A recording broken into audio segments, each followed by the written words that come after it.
یہ واقعہ امیر المومنین حضرت عمر بن عبدالعزیز کے دور حکومت کا ہی نہیں بلکہ مسلمانوں کے خلیفہ یعنی عمر بن عبدالعزیز کے اپنے گھر کا ہے۔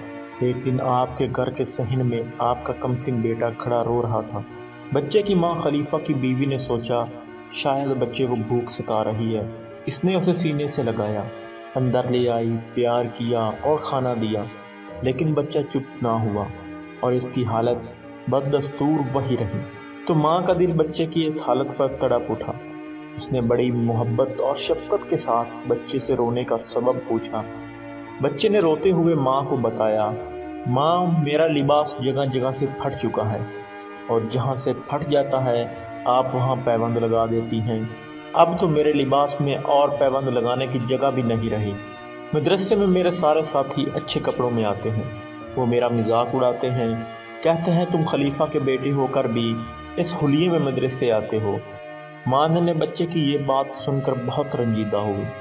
اس نے بچے کو بہلا پھسلا کر سمجھانے کی بہت کوشش کی، لیکن بچہ نہ مانا اور اس نے کہہ دیا، ماں اگر آپ نے مجھے نیا لباس نہ سلوا کر دیا تو میں کل مدرسے نہیں جاؤں گا۔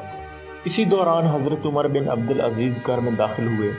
بچے کی ماں نے اپنے شوہر سے کہا، اے مسلمانوں کے خلیفہ، میں ایک بادشاہ زادی ہونے کے باوجود گھر کے سارے کام خود کرتی ہوں۔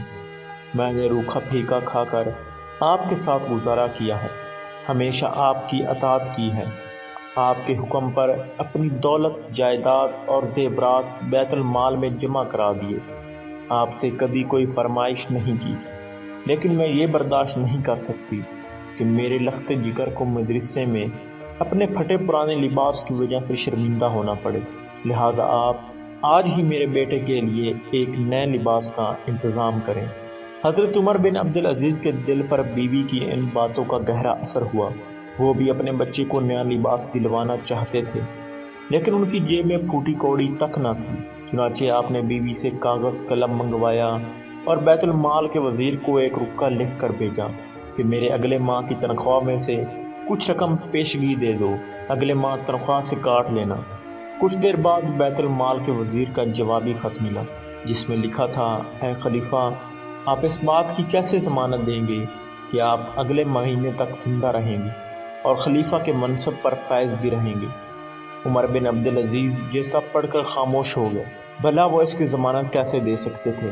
چنانچہ انہوں نے اپنی بیوی اور بیٹے کو سمجھایا کہ اگلے مہینے تنخواہ ملنے پر نیا لباس منگوا دوں گا۔